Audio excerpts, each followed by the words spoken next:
লাগলো একবারের জায়গায় যদি দুইবার বলো, তাইলে আমি ঘরের মধ্যে যাব, তরবারি আইনা তোমার দেহ থেকে গর্দানটাকে আলাদা করে দেওয়া হবে। ইহুদি মনে মনে কয় জীবন গেলে যাক, অসুবিধা নাই, কিন্তু টাকার জন্য তো নিজের গর্দানটা হারায়া বিন্দু মাত্র পরিমাণ আমার লাভ হবে না। চোখের পানি ফালা ফালা কানতে কানতে নিজের বাড়ির দিকে রওনা। আমার মাওলার কুদরত, প্রতিমধ্যে যাওয়ার পরে আমার মায়ার নবীর সাথে মোলাকাত। মায়ার নবীর দিলটা তো বড় মায়ার, জানো, যেই নবীর দিলটাকে আমার মাওলা এত পরিমাণে মায়া দিয়া বানাইছে রে গুলাম। নবী মায়ায় পড়ে গেলেন। ইহুদি যখন চোখের পানি মুছতে মুছতে বাড়ির দিকে রওনা হয়ে যায়, নবী যায় কই, ইহুদি কেন কান্না করো? কে তোমারে মারলো? কে তোমারে আঘাত করলো? বলো না।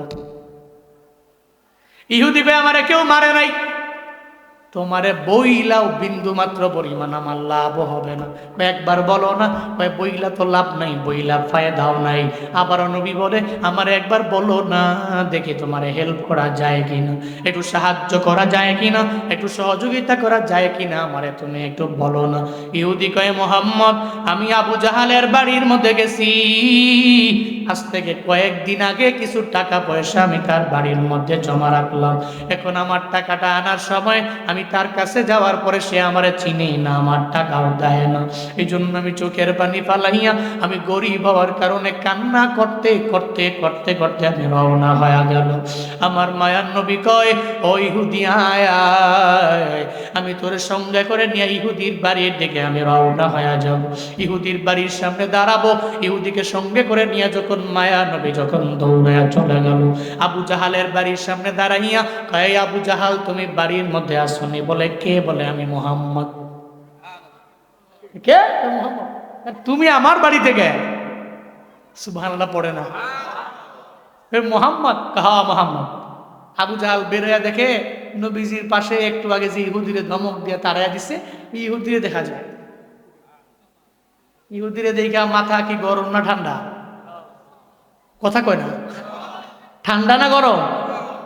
ওই একটু আগে তার ধমক দিয়ে দাঁড়ায় দিলাম, আবার এখন মুহাম্মদের নিয়ে আসছে সুপারিশ করলে গিয়া। সাহস তো কম না রে ইহুদির। আবু জাহাল গায়া, মোহাম্মদ কি জন্য আসছো? কয়, আবু জাহাল টাকা তো তোমার না, টাকা হলো ইহুদির, টাকাটা তুমি আরে দিয়া দাও। এটা তোমার হক না, এটা বান্দার হক। কার হক? কার হক? আল্লাহর হক যদি নষ্ট করো খাপুড়ার মুসলমান, তাওবার মাধ্যমে আমার মাওলা তোমারে মাফ কইরা জান্নাতের মধ্যে ঢুকাইয়া দিতে পারে।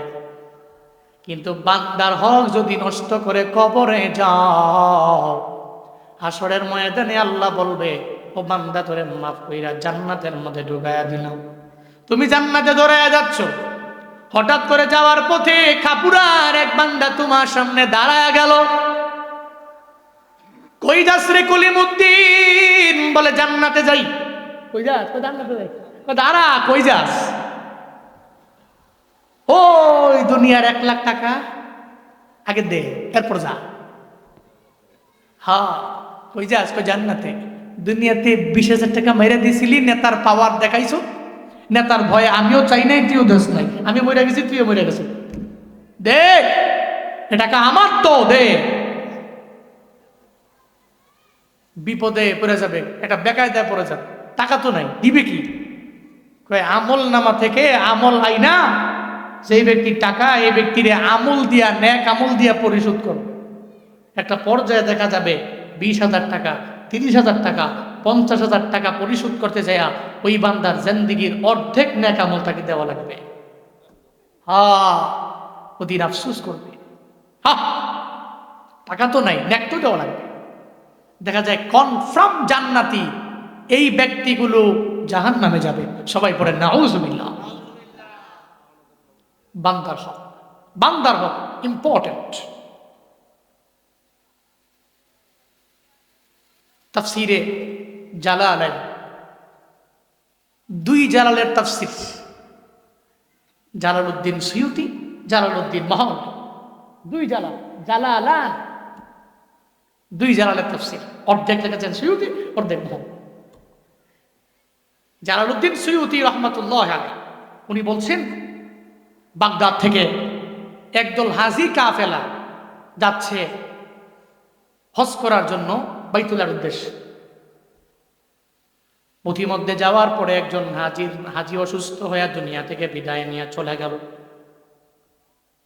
উনি মারা গেল, কিন্তু মরুভূমির মধ্যে বাড়িও নাই, ঘরও নাই, কবর খনন করার জন্য কোদালও পাওয়া যাবে না। এরা পেরেশানির মধ্যে পড়ে গেল। একটা পর্যায়ে দৌড়াইয়া অনতি দূরে একটা বাড়ির মধ্যে গিয়ে রওনা হয়ে যায়। ওই বাড়ির ভিতরে যায়, দেখে একটা মহিলা কোদাল দিয়া বাড়ির আঙ্গিনা পরিষ্কার করছে। যায় বলে, রে মহিলা, এই কোদালটা আমায় দাও, আমরা হজ করার জন্য বাইতুল্লাহর উদ্দেশ্যে রওনা হয়ে গেলাম। যদি কোদালটা আমাদের দাও, তাহলে আমরা কোদালের মাধ্যমে কবরটা খনন কইরা আবার দিয়া যাব। মহিলাকে উপকারের মায় বাগে খায়, আমি জানি তোমরা কোদাল নিয়ে গেলে ওই জায়গার মধ্যে রেখে তোমরা দৌড় দিবা, আমারে দিবা না। শর্ত দিয়া দিল, যদি ওই কোদালটা আমাদেরকে যদি আইনা দিয়া যাইতে পারো, আমাকে যদি আইনা দিতে পারো, তাহলে এই শর্তে তোমাকে দিতে পারি। লোকেরা বলে, অসুবিধা নাই, কোদাল দাও। শর্ত মাইনা কোদাল নিয়ে যখন রওনা হয়ে গেল, ওই কবরটাকে খনন কইরা ওই হাজিকে দাফন কইরা কোদালটা কবরের মধ্যে রাইখাই ওপরে উঠা গেল। ওঠার পরে একজনে আরেকজনের কয়, আরে কোদাল তো মহিলারে দেওয়া লাগবে, কোদাল তো কবরের মধ্যে রেখে আসলাম। এখন একজন যে বলেছে শর্ত মানছি, আপনার কোদালটা আপনার হাতের মধ্যে পৌঁছায়া দিব, সে বিপদে পড়ে গেল, বেকায়দায় পড়ে গেল। লোকেরা বলা বলি করতে লাগলো। সে নিজে বলতে লাগলো যে আগে কোদালটা কবর খনন কইরা হলে উঠায়া দাও, এরপরে মহিলা দরবারে আমি নিয়ে যাব। একটা পর্যায়ে লোকেরা মিল্লা যখন কবর থেকে মাটিগুলো সরায়া দেয়, মাটিগুলো সরানোর পরে এরা তাকায়া দেখে ওই কবরের মধ্যে আযাব। আর এই লোকটা হাউমাও হাউমাও হাউমাও করে লোকটা চিল্লাইতে লাগলো। এমন একটা হালাত এই কবরের মধ্যে হয়ে গেল। দেখতে লাগলো ওই কবরের মধ্যে ওই ব্যক্তিটার সাথে আর কোদালটার সাথে ব্যক্তি দুইটা হাতের সাথে একটা আগুনের রশি ঝুলায়া ঝুলায়া সুন্দর করে লটকায়া রাখছে। এমন একটা হালত দেইখা এই হাজিরা ভয়ের কবরের মধ্যে আবার মাটি চাপা দিয়ে রাখয়। কোদাল তাকে দেওয়া লাগবে না, এই কোদাল কবরের মধ্যে থাক, আমরা আনতে পারবো না। যেই লোক শর্ত মানলো, ওই লোক দৌড়ে ওই মহিলার দরবারে গিয়া 4 গুণ পরিমাণ টাকা এরে দিয়া দেয়। ওই মহিলা, গো, এই কাহিনীর জন্য তোমার কোদালটা তোমারে আমরা ফিরাইয়া দিতে পারি নাই। হাজিরা দৌড়ে চলে গেল। এরা মক্কা মদিনায় হজের কার্যক্রম শেষ করে যখন বাড়ির মধ্যে ফিরল, ওই হাজির যে স্ত্রী একজন আছে, ওই স্ত্রীর কাছে জানা লাগবে দুনিয়ার মধ্যে সে কি অন্যায় করলো। এরা যখন যায়, ওই হাজির বিবি যা বলে, হাজির বিবি, তোমার স্বামী তো হজের জন্য আমাদের সঙ্গে রওনা হয়ে গেল, সে তো হজ করতেও চাইতে পারলো না, প্রতিমধ্যে যাওয়ার পরে দুনিয়া থেকে বিদায় নিয়ে চলে গেল। তার কবরের মধ্যে এটা কেমন হালাত হয়ে গেল জানাও, কি একটা অবস্থা হয়ে গেল, কেন তার কবরের মধ্যে এমন হালাত হলো আমাদেরকে বলো না। যখন হাজির বিবি এই কথা শুনে সঙ্গে সঙ্গে জানায়া দেয়, একটা ব্যক্তি তার বিজনেস পার্টনারকে মাইরা মরুভূমির মধ্যে নিয়ে মাটি চাপা দিয়ে আসবে, আর এই ব্যক্তিটা বিজনেস পার্টনারের টাকা মাইরা দিয়া হজের মধ্যে যাবে। আল্লাহ তারে হজে নিবে, আর খাইয়া বুঝি কোনো কাম নাই। হ্যাঁ, বিজনেস পার্টনারের টাকা মাইরা দিয়া বিজনেস পার্টনারকে মরুভূমির মধ্যে নিয়ে মাটি চাপা দিয়া আসবে, আর ওই টাকা দিয়া হজে যাবে। আল্লাহ তারে হজে নেওয়ার লেগে বলেছে। বিবি কয়, কে কয়?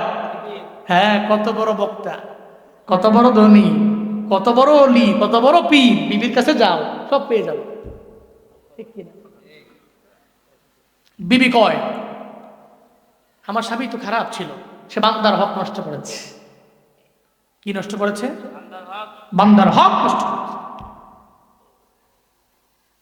এজন্য বান্দার হক মারাত্মক, এটা নষ্ট করা যাবে।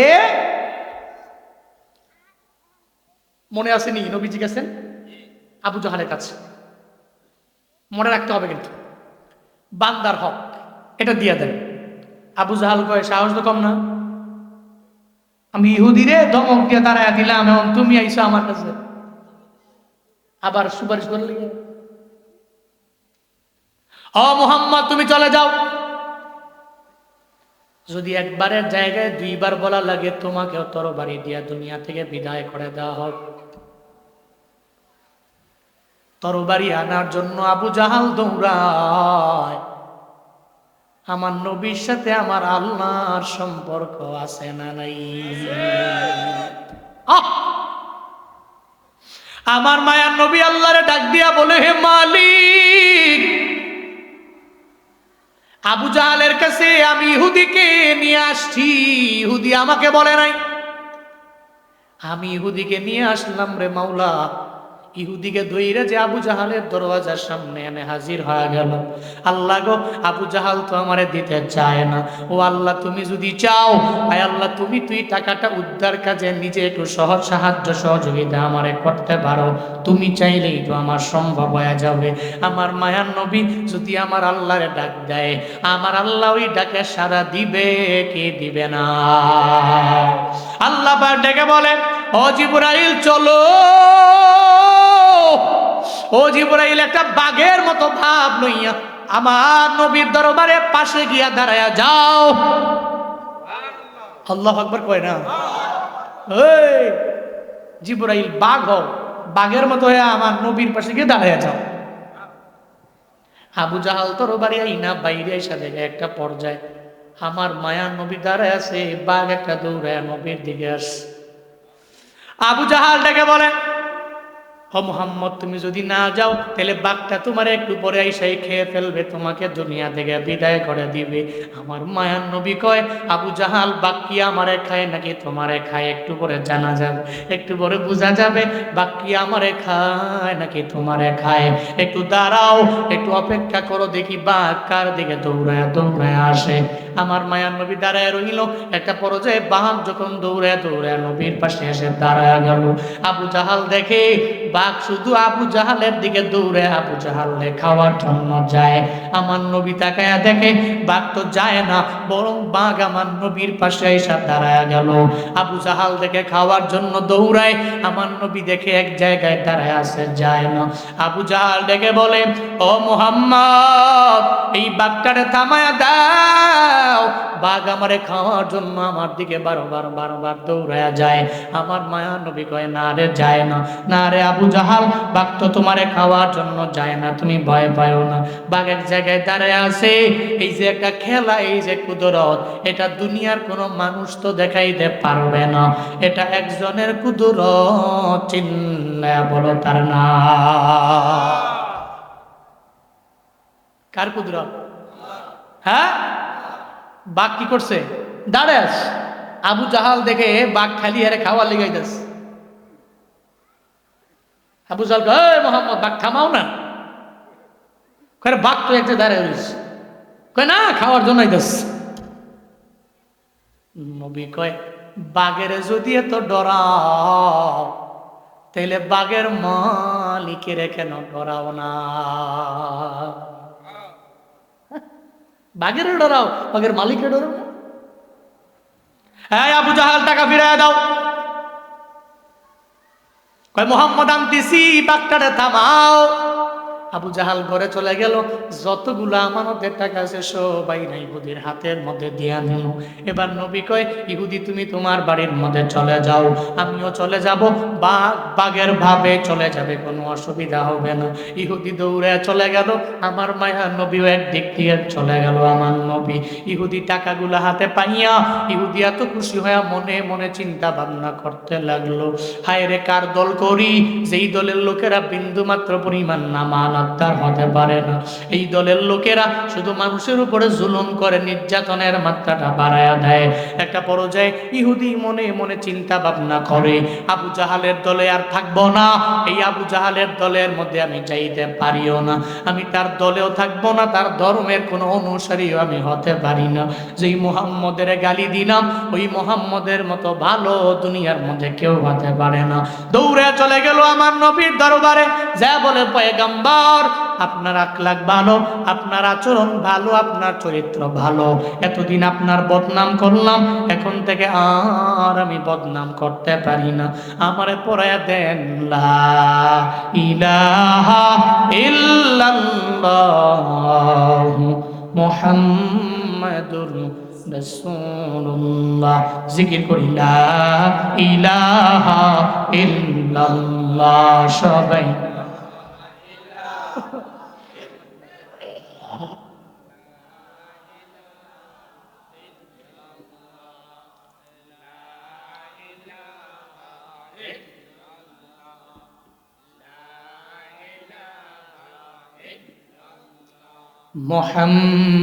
মুহাম্মাদুর রাসূলুল্লাহ।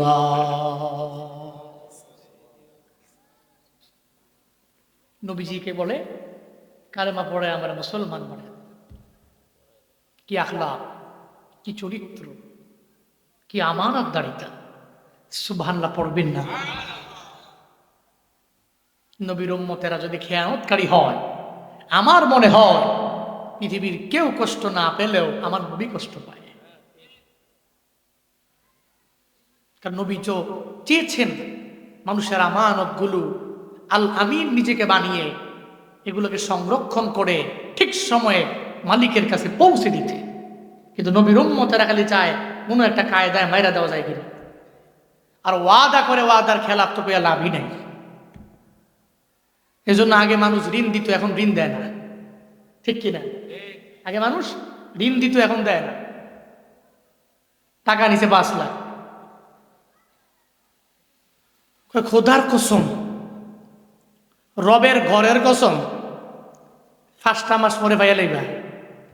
এই 5 মাস 5 বছর, ঠিক কিনা? এরকম ওয়াদা করে ওয়াদা খেলাফ করে আছে না নাই? এই জন্য আর এখন মানুষ চালাক হয়ে গেছে। পকেটে টাকা নিয়ে ঘরে 10,000, আমারে বন্ধু হাওলাত দে 2,000, নাই হর পকেটে 10,000 দেয় না। কে জানি তো, তুই তো ওয়াদা করে ওয়াদা খেলাফ করনেওয়ালা। এই জন্য মানুষ এখন ঋণও দিতে চায় না। ভালো মানুষ বিপদে পড়ে চাইলেও কয় দূর, কে ভালো মানুষ, ঠিক কিনা? দেয় না। নবীজি বলছেন 1 নম্বরে আমার উম্মতেরা গনিমতের মাল নিজের মাল মনে করবে, আমানতের টাকা আরেকজনের নিজের মাল মনে করে ভক্ষণ করবে। 3 নাম্বার বলছেন নবীজি যাকাতু মাগরামা, যাকাতকে জরিমানা মনে করবে। কি মনে করবে? সবাই বলতে হবে, কি মনে করবে? যাকাতকে জরিমানা মনে করা যাবে? যাকাত দেওয়া ফরজ করেছেন কে? যাকাত দিলে ধন সম্পদ বাড়ে না কমে? বরকত দেয় কে? চিল্লায় বলতে হবে, কে? এই জন্য মায়ার নবী জানায়া দিলেন যাকাতকে জরিমানা মনে করা যাবে না। এই সাহাবায়ে কেরামেরা, আমার উম্মতের এমন একটা সময় হবে, উম্মতেরা যাকাতকে মনে করবে জরিমানা, অথচ এটা জানে না যাকাত দিলে আমার মাওলা ধন দৌলতের মধ্যে বরকত বাড়ায়া দেয়। যাকাত দিলে কমে না, আমার আল্লাহ বাড়ায়া দেয়। এই যে আকিজ ফাউন্ডেশন একটা আছে, আকিজ গ্রুপ, এই আকিজ গ্রুপের 3 দিন ব্যাপী তাফসীরুল কুরআন মাহফিল প্রতি বছর এরা দেয়। বাংলাদেশের বড় বড় উলামায়ে কেরাম ওখানে যায়। ওখানে কওমি নাই, আলিয়া নাই, কে কোন দলের এটা এরা নির্বাচন করে দেখাও না, বরং সব উলামায়ে কেরামরে ওখানে দাওয়াত দিয়ে নিয়ে যায়। এবছরও 3 দিন ব্যাপী প্রোগ্রাম। আজকেও লাস্ট দিনে একটা ইতিহাস যশোরের ফুলের হাটে হয়ে গেল। ওই জায়গায় আজকে আশারি সাহেব আর শায়েখ আহমদুল্লাহ হাফিজাহুল্লাহ এই 2 জনে গেল। গতকালকে গিয়েছে আমির হামজা সাহেব, রফিকুল ইসলাম মাদানী ভাই। এরপরে আগের দিন শাইখুল হাদিস ইবনে শাইখুল হাদিস মামুনুল হক সাহেব, এরপরে ওনার সঙ্গে থাকলো আব্দুল হাই সাইফুল্লাহ। এই যে 3 দিনের প্রোগ্রাম এরা করে, লক্ষ লক্ষ কোটি কোটি টাকা এরা খরচ করে। আমি এদের ব্যাপারে জেনেছি, এই আকিজ ফাউন্ডেশনের মধ্যে যতগুলা কোম্পানি এদের আছে, যতগুলা ফ্যাক্টরি এদের আছে, যত আর্নিং এরা করে, যত ইনকাম এরা করে, সফটওয়্যার করা আছে, প্রতি বছর ঘুরতে না ঘুরতে 2.5% হিসাব করে যাকাত ফান্ডের মধ্যে দেয়। চিন্তা করে দেখো আকিজ গ্রুপের কেন এত টাকা, কেন এত টাকার মধ্যে বরকত? কারণ এরা যাকাত দিতে পারে। যাকাত দিলে সম্পদের মধ্যে বরকত বাড়ায়া দেয় কে? জাকাত দিলে কমে না, বরং আমার মাওলা বাড়ায়া দেয়। কিন্তু দরবেশ বাবা সালমান এফ রহমানরা এটা বুঝতো না, ঠিক কিনা?